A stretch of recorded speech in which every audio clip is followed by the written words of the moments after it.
Hello students, एसिन reactions continue करते हैं और अभी तक की वीडियोस में हमने हर टाइप के कंपाउंड में हर टाइप का एसिन रिएक्शन कंप्लीट कर लिया था। अब जब हमने सब्स्टिट्यूशन कंप्लीट कर लिया है और हमने एल्कीन वाले टॉपिक में एलिमिनेशन कंप्लीट कर लिया था, अब इस वीडियो में सब्स्टिट्यूशन और एलिमिनेशन का कंपैरिजन है। यदि मैं एग्जाम्पल क्वेश्चन लिखा हुआ देखूं तो हमें क्वेश्चन किस तरीके से लिखा हुआ दिखेगा, कुछ ऐसा कि जैसे मैंने फर्स्ट लाइन में लिखा हुआ है एल्काइल क्लोराइड इथाइल क्लोराइड लिखा हुआ है, OH माइनस से रिएक्शन किया हुआ है और मैंने क्या किया हुआ है, देखो Cl को लीविंग ग्रुप जैसा हटाया है और वहाँ पर OH लगा दिया है। This is SN reaction, nucleophilic substitution, हमने यही पढ़ा है इस टॉपिक में। लेकिन जब हमने एल्कीन वाले टॉपिक में पढ़ा था तो यही रिएक्शन हमने किस तरीके से लिखा था। हम क्या करते थे, हम बीटा एच को एसिडिक बोलते थे और OH माइनस क्या करता था, बीटा एच को रिमूव करता था। E2 एलिमिनेशन होता था और जो प्रोडक्ट बनता था वो एल्कीन बनता था और इस रिएक्शन को हम बोलते थे एलिमिनेशन। अब यदि मैं रिएक्टेंट और रिएजेंट देखूं तो मुझे कुछ खास डिफरेंस दिख नहीं रहा, तो मुझे क्वेश्चन करते टाइम ये कैसे मालूम चलेगा कि मैं प्रोडक्ट में आंसर में क्या लिख कर आऊँगा, कि मैं सब्स्टिट्यूशन का प्रोडक्ट मेजर प्रोडक्ट लिख कर आऊँगा कि एलिमिनेशन का प्रोडक्ट मेजर प्रोडक्ट लिख कर आऊँगा। दोनों एक साथ होता है कि कोई एक ही होता है। तो मैं स्टार्ट करने से पहले सबसे पहली बात यही बोल दूं कि न्यूक्लियोफिलिक सब्स्टिट्यूशन और एलिमिनेशन हमेशा पैरेलल चलते हैं। पैरेलल चलने का मतलब हमेशा सब्स्टिट्यूशन यदि मेजर प्रोडक्ट बना तो एलिमिनेशन माइनर प्रोडक्ट में बनेगा ज़रूर, और यदि एलिमिनेशन मेजर प्रोडक्ट बनाएगा तो सब्स्टिट्यूशन का प्रोडक्ट माइनर प्रोडक्ट के फॉर्म में बहुत कम अमाउंट में बनेगा ज़रूर। ऐसा कभी नहीं होता कि 100% कोई एक रिएक्शन हो जाए। तो एसिन रिएक्शन और एलिमिनेशन दोनों पैरेलल चलता है। तो अब क्वेश्चन के अकॉर्डिंग यदि हम बात करें तो हमें किस तरीके से डिसाइड करना पड़ेगा कि एलिमिनेशन आंसर लिख कर आऊँ कि सब्स्टिट्यूशन का आंसर लिख कर आऊँ। तो हम फर्स्ट फैक्टर लेकर आ रहे हैं रिएजेंट, और रिएजेंट की यदि मैं बात करूँ तो हमारे सिलेबस में रिएजेंट दो तरीके से लिखा हुआ मिलता है। या तो लिखा हुआ मिलेगा एल्कोहलिक एल्कली या तो लिखा मिलेगा एक्वस एल्कली। शॉर्ट में AlC.alkali लिखा मिलता है, एक्वस एल्कली ऐसा लिखा मिलेगा।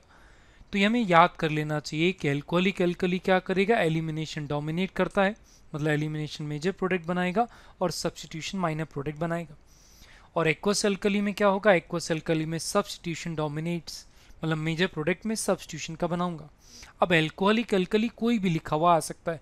जैसे हमारे सिलेबस में जो सबसे कॉमन यूज़ होता है, यदि मैं एक एग्जांपल लिख कर बताऊं तो लाइक एल्कोहलिक KOH, ये अकेला एक एग्जांपल है। इसके जैसे हम बहुत सारे एग्जांपल लिख सकते हैं। मैंने वो लिखा जो हमारे सिलेबस में ज़्यादा लिखा हुआ मिलता है। एक्वस एल्कली का मतलब एक्वस हाइड्रोक्साइड, यानी हाइड्रोक्साइड यू कैन राइट, जैसे मैंने KOH लिखा। तो यदि एक्वस KOH लिखा आएगा तो हम सब्स्टिट्यूशन करेंगे और एल्कोहलिक KOH यदि लिखा आएगा तो हम एलिमिनेशन करेंगे। अब रही बात एक्सप्लेनेशन की, ऐसा क्यों, तो ऐसा इसलिए होता है कि एक्वस सोल्यूशन में जो बेसिक स्ट्रेंथ होता है किसी भी एनाइन का वो highly decreases due to solvation. चूँकि वाटर का सॉल्वेशन प्रॉपर्टी बहुत ज़्यादा होता है इसलिए वो एनाइन के बेसिक नेचर को बहुत कम कर देगा, इसलिए उसमें केवल न्यूक्लियोफिलिक नेचर बचता है। इसलिए एक्वस मीडियम में हमेशा क्या कराते हैं, हम सब्स्टिट्यूशन डोमिनेट कराते हैं। पहला फैक्टर तो ये हमें याद कर लेना चाहिए। सेकेंड फैक्टर पे यदि मैं बात करूं तो सेकेंड फैक्टर है स्ट्रक्चर, और ये हम बहुत पहले से यूज़ भी कर रहे हैं, एल्केन वाले टॉपिक से इसको यूज़ कर रहे हैं। हमें सबसे इंपॉर्टेंट जो याद है, हमने कई बार कितने सारे नेम रिएक्शन में लिखा है, टर्शियरी RX का रिएक्शन यदि हम स्ट्रॉन्ग बेस से कराते हैं तो हम मेजर प्रोडक्ट में क्या बनाते थे, एल्कीन बनाते थे। और एल्कीन मेजर प्रोडक्ट बनने का मतलब elimination dominates, substitution minor product बनता है। प्राइमरी RX में लिखा हुआ है कि सब्स्टिट्यूशन मेजर प्रोडक्ट बनाता है, एलिमिनेशन माइनर प्रोडक्ट बनाता है। सेकेंडरी के केस में दोनों की पॉसिबिलिटीज़ बराबर होती हैं, नियरली सेम। अब ये रिएजेंट पे डिपेंड करता है।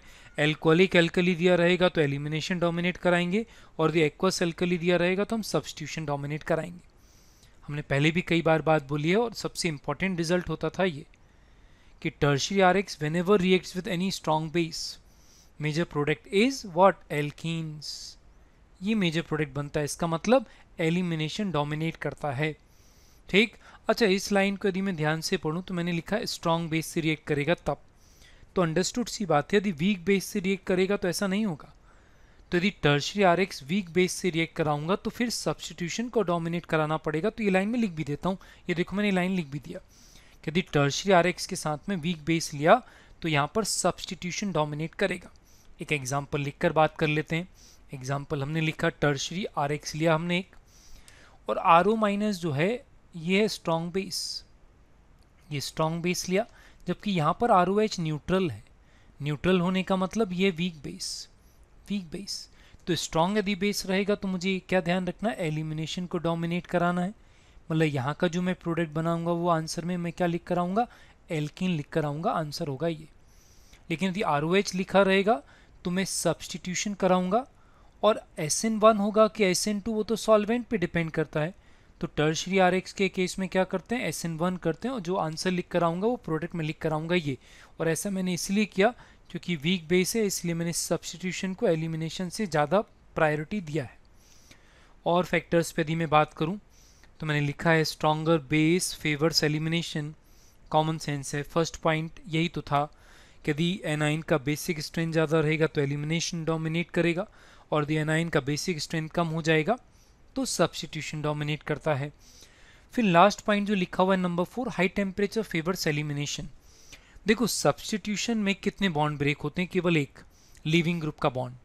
लीविंग ग्रुप का बॉन्ड ब्रेक होना है और न्यूक्लियोफाइल का बॉन्ड बन जाना है। जबकि एलिमिनेशन में टोटल 2 बॉन्ड ब्रेक होते हैं, बीटा पोजीशन से H का बॉन्ड ब्रेक होगा और अल्फा पोजीशन से लीविंग ग्रुप भी ब्रेक होगा। और कॉमन सेंस कहता है कि ज़्यादा बॉन्ड ब्रेक करने के लिए टेम्परेचर ज़्यादा ही लगेगा, इसलिए हाई टेम्परेचर फेवर्स एलिमिनेशन। अब यदि आप ये सोच रहे हो कि मैं टेम्परेचर का एक रेंज देने वाला हूँ, तो ये पॉसिबल नहीं है। क्यों? क्योंकि टेम्परेचर रेंज तो लिविंग ग्रुप पे डिपेंड करेगा ना। यदि बहुत अच्छा लिविंग ग्रुप है तो बहुत कम टेम्परेचर पर अलग हो जाएगा, और यदि पुअर लिविंग ग्रुप है तो बहुत हाई टेम्परेचर लेना पड़ेगा, ठीक है ना। तो हाई टेम्परेचर फेवर्स एलिमिनेशन। इस तरीके से हमारे सिलेबस के सारे क्वेश्चन बन जाते हैं। थोड़ा हायर लेवल पे चलें, थोड़े डिफिकल्ट क्वेश्चन पे बात करें तो फिर एनाइन के बेसिस पर हम बात करते हैं। जैसे मैंने फर्स्ट लिखा, कुछ एनाइंस होते हैं जिनमें बेसिक नेचर ना के बराबर होता है, उनमें केवल न्यूक्लियोफिलिक नेचर मानते हैं, जैसे कि हमने लिखे हैं क्या, हेलोजेंस और SH माइनस। यदि इस तरीके के रिएजेंट दिखते हैं तो 3 टाइप के reagent, primary, secondary and tertiary. देखो एलिमिनेशन कहीं पर नहीं हुआ, क्यों? बेसिक नेचर नहीं है। तो प्राइमरी में हम हमेशा SN2 करते थे, टर्शियरी में हमेशा SN1, सेकेंडरी में सॉल्वेंट पर डिपेंड करता है कि हम SN1 करेंगे कि SN2 करेंगे। तो यदि न्यूक्लियोफाइल ओनली हुआ, SH माइनस या Br माइनस, तो हम क्या करने वाले हैं, केवल SN रिएक्शन करने वाले हैं। अच्छा यदि बेस अकेला होता तो, जैसे मैं सेकेंड रिएजेंट देखूं तो मैंने सेकेंड कॉम्बिनेशन लिखा base only. Base only means like H minus लिखा रहेगा, DBN लिखा रहेगा। तो बेस क्या करेगा, बेस केवल एलिमिनेशन करेगा, सब्स्टिट्यूशन तो न्यूक्लियोफाइल करता है। और एलिमिनेशन प्राइमरी में क्या करते हैं, E2, सेकेंडरी में E2, टर्शियरी में E2। अच्छा इंपॉर्टेंट बात यह है कि बनने वाले एल्कीन का stability decides elimination, favours elimination. यदि बनने वाला एल्कीन बहुत ज़्यादा स्टेबल बनता है तब भी हम एलिमिनेशन डोमिनेट कराते हैं, ये ध्यान रखना बात, ठीक है ना। नेक्स्ट थोड़े डिफिकल्ट कॉम्बिनेशंस पे आते हैं। नेक्स्ट वैरायटी मैंने लिखा है स्ट्रॉन्ग न्यूक्लियोफाइल स्ट्रॉन्ग बेस, और एग्जाम्पल्स आर, सबसे कॉमन यही है हमारे सिलेबस में, सबसे ज़्यादा यही मिलेंगे, RO माइनस और OH माइनस। ये स्ट्रॉन्ग न्यूक्लियोफाइल भी होते हैं, स्ट्रॉन्ग बेस भी होते हैं। तो यदि प्राइमरी हुआ तो हम सब्स्टिट्यूशन मेजर प्रोडक्ट बनाएंगे SN2 से, सेकेंडरी रहा तो हम एलिमिनेशन डोमिनेट कराएंगे क्योंकि स्ट्रॉन्ग बेस है, और टर्शियरी में हम क्या करते हैं, E2 मैकेनिज्म करते हैं, सब्स्टिट्यूशन नहीं करते। लास्ट कॉम्बिनेशन यदि वीक न्यूक्लियोफाइल वीक बेस हुआ तो ये भी देख लेते हैं। यदि वीक न्यूक्लियोफाइल वीक बेस हुआ ना, तो जैसे ROH या H2O अभी हमने लिखा भी था कि एनाइन नहीं है, न्यूट्रल है, तो वीक बेस रहेगा। तो प्राइमरी में हम क्या करते हैं, SN2 मैकेनिज्म करेंगे। E2 मैकेनिज्म पॉसिबल प्रैक्टिकल नहीं है, क्यों? क्योंकि बेसिक नेचर बहुत कम है। सेकेंडरी के केस में हम क्या करेंगे, SN2 मैकेनिज्म और SN1 करेंगे, वो सॉल्वेंट पे डिपेंड करता है। टर्शियरी के केस में SN1 भी हो सकता है और E1 फेवरेबल है, ठीक है ना, ध्यान रखना पड़ेगा हमें। अब यदि मैं क्वेश्चंस में इन्वॉल्व होता हूँ, चलो क्वेश्चन में ट्राई करते हैं। तो जरा फर्स्ट क्वेश्चन पे आते हैं। फर्स्ट क्वेश्चन में यदि मैं बात करूं तो सबसे पहले मैं लिविंग ग्रुप देखता हूं। लिविंग ग्रुप देखूं तो क्या है, OTS लिविंग ग्रुप है, और यहाँ पर जो न्यूक्लियोफाइल है, जो एनाइन है, दैट इज Cl माइनस। अब यदि Cl माइनस आपको याद हो तो हमने कहाँ पर लिखा हुआ था, हमने लिखा हुआ था न्यूक्लियोफाइल ओनली। तो मैं यहाँ क्या लिख दूँ, न्यूक्लियोफाइल ओनली। और न्यूक्लियोफाइल ओनली का मतलब मुझे मालूम है कि यहाँ पर प्रोडक्ट में मुझे क्या करना है, केवल सब्स्टिट्यूशन करना है। और सब्स्टिट्यूशन करने का मतलब यहाँ पर मैं क्या करूँगा, मैकेनिज्म प्रेडिक्ट कर सकते हैं क्या? तो मैकेनिज्म होगा SN2 मैकेनिज्म। क्यों? क्योंकि inert solvent is used. Inert solvent है इसलिए हमने SN2 किया। यदि पोलर प्रोटिक सॉल्वेंट होता तो हम SN1 करते।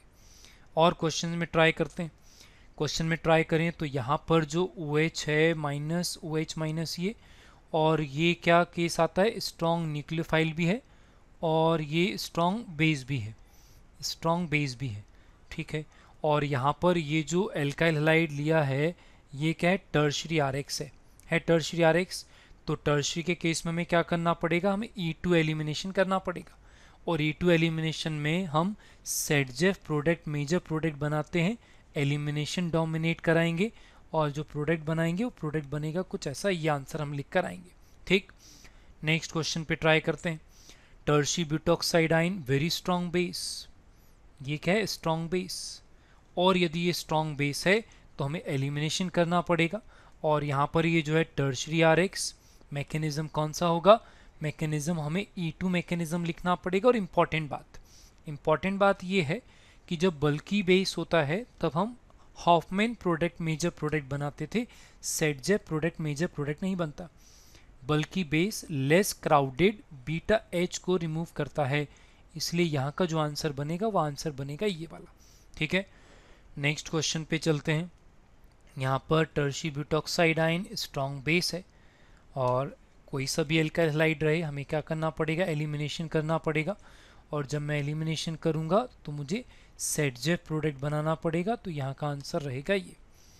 नेक्स्ट क्वेश्चन में चलते हैं। नेक्स्ट क्वेश्चन यहाँ पर प्राइमरी तो RX है, प्राइमरी RX ले रखा है, और यहाँ का जो एनाइन है वो क्या है? SH minus. अब ये चीज़ें थोड़ा थोड़ा हमें याद रखना पड़ता है कि SH माइनस अकेला क्या है? Only nucleophile. Only nucleophile mechanism कौन सा करेंगे? प्राइमरी है तो हम SN2 मैकेनिज्म करेंगे, और SN2 मैकेनिज्म का मतलब हम क्या करेंगे? यहाँ पर लीविंग ग्रुप को सब्स्टिट्यूट कर देंगे और यहाँ पर न्यूक्लियोफाइल को लगा देंगे। नेक्स्ट क्वेश्चन पे चलते हैं। नेक्स्ट क्वेश्चन में है OH minus, strong nucleophile strong base, और ये है प्राइमरी RX, ठीक है ना। अब यदि हम रिकॉल करें तो क्या होता था? प्राइमरी RX में SN2 मेजर प्रोडक्ट बनाते थे, SN2 मेजर प्रोडक्ट बनेगा। और यदि ऐसा हुआ तो SN2 का मतलब रीअरेंजमेंट नहीं हो सकता, यहाँ पर OH लगाएंगे, ये आंसर बनाकर आएंगे। नेक्स्ट कॉम्बिनेशन में देखें, यहाँ पर जो आएगा OR माइनस आएगा, OR minus strong base primary RX, और क्या करने वाले हैं हम? SN2 मैकेनिज्म करने वाले हैं, और SN2 मैकेनिज्म का मतलब यहाँ पर हम लीविंग ग्रुप को हटाकर सब्स्टिट्यूशन के बाद प्रोडक्ट बनाएंगे ये। नेक्स्ट क्वेश्चन की यदि बात करें तो नेक्स्ट क्वेश्चन में लिया हुआ है हमने ETOH, मतलब ये कैसा बेस है? वीक बेस, वीक न्यूक्लियोफाइल, ठीक। और यहाँ पर जो लिया हुआ है वो है टर्शरी RX, ठीक। अब वीक न्यूक्लियोफाइल और वीक बेस में हमने क्या डिसाइड किया था कि यदि टर्शरी RX रहेगा तो हम SN1 और E1 दोनों कर सकते हैं। हाई टेम्परेचर है इसलिए एलिमिनेशन डोमिनेट कराएंगे, तो एक क्लियर बात है। देखो यदि यहाँ पर हीट नहीं लिखा होता तो मैं यहाँ पर SN1 मैकेनिज्म करता और सब्स्टिट्यूशन का प्रोडक्ट बनाता। चूंकि हाई टेम्परेचर लिया हुआ है इसलिए हमें E1 मैकेनिज्म से प्रोडक्ट बनाना पड़ेगा, और जो आंसर बनेगा वो आंसर बनेगा ये। नेक्स्ट क्वेश्चन पे चलते हैं। यहाँ पर OH माइनस है, और OH माइनस किसके साथ रिएक्ट करेगा? सेकेंडरी RX के साथ रिएक्ट करेगा। अब चूंकि OH माइनस आता है स्ट्रॉन्ग न्यूक्लियोफाइल और स्ट्रॉन्ग बेस कैटेगरी में आता है, तो यहाँ पर हम क्या करेंगे? E2 मैकेनिज्म से मेजर प्रोडक्ट बनाएंगे, और E2 मैकेनिज्म से मेजर प्रोडक्ट बनाने का मतलब सेटजेफ प्रोडक्ट मेजर प्रोडक्ट बनेगा, मतलब आंसर बनेगा ये। नेक्स्ट क्वेश्चन पे चलते हैं। यहाँ पर है OMe minus, RO minus strong base, और ये अभी भी सेकेंडरी RX है, E2 एलिमिनेशन करना पड़ेगा, और E2 एलिमिनेशन करने का मतलब सेटजेफ प्रोडक्ट बनेगा, और सेटजेफ प्रोडक्ट बनाने का मतलब डबल बॉन्ड यहाँ पर लगेगा, आंसर बनेगा ये, ठीक। नेक्स्ट क्वेश्चन पे चलें। OH माइनस स्ट्रॉन्ग बेस, और यहाँ पर ये क्या है? सेकेंडरी RX, इसका मतलब हमें क्या करना पड़ेगा? E2 एलिमिनेशन करना पड़ेगा। अब E2 एलिमिनेशन यदि करेंगे तो ये वाला अल्फा कार्बन है और ये वाला है बीटा, और यहाँ पर यदि हम H देखेंगे तो H कहाँ पर है? Outward the plane. तो फिर मुझे रिकॉल करना पड़ेगा कि E2 एलिमिनेशन इज ऑलवेज कैसा एलिमिनेशन था? एंटी एलिमिनेशन, और एंटी एलिमिनेशन के कारण बीटा एच हमेशा इस वाले एच का निकालना पड़ेगा, क्योंकि अपोजिट साइड तो एच इसी में मिलेगा, क्योंकि एंटी एलिमिनेशन में लिविंग ग्रुप के जस्ट अपोजिट साइड से बीटा एच एब्स्ट्रैक्ट होता है। इसका मतलब डबल बॉन्ड यहाँ लगेगा और यहाँ का जो प्रोडक्ट बनेगा वो प्रोडक्ट बनेगा ऐसा, ये आंसर बनेगा। नेक्स्ट क्वेश्चन की बात करें तो यहाँ पर OH माइनस है, OH माइनस साथ में सेकेंडरी RX है, मुझे एलिमिनेशन करना पड़ेगा वो भी E2, और चूंकि E2 एलिमिनेशन एंटी एलिमिनेशन होता है तो मुझे बीटा एच का डायरेक्शन देखना पड़ेगा। एक बीटा पोजीशन ये है और एक बीटा पोजीशन है ये वाला अल्फा है। इस वाले बीटा पोजीशन का एज इस बार इनवर्ट द प्लेन है अपोजिट साइड।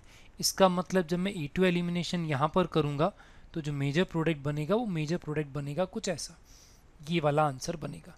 दोनों क्वेश्चन में डिफरेंस है। तो इस तरीके से हम बहुत हद तक एसिन वर्सेस एलिमिनेशन में डिसाइड कर पाते हैं। बस हमें कुछ एनाइंस के स्ट्रेंथ के बारे में याद करना पड़ता है कि वो स्ट्रॉन्ग न्यूक्लियोफाइल है कि स्ट्रॉन्ग बेस है, कि स्ट्रॉन्ग न्यूक्लियोफाइल स्ट्रॉन्ग बेस है, कि वीक न्यूक्लियोफाइल वीक बेस है। ठीक है ना। Thank you.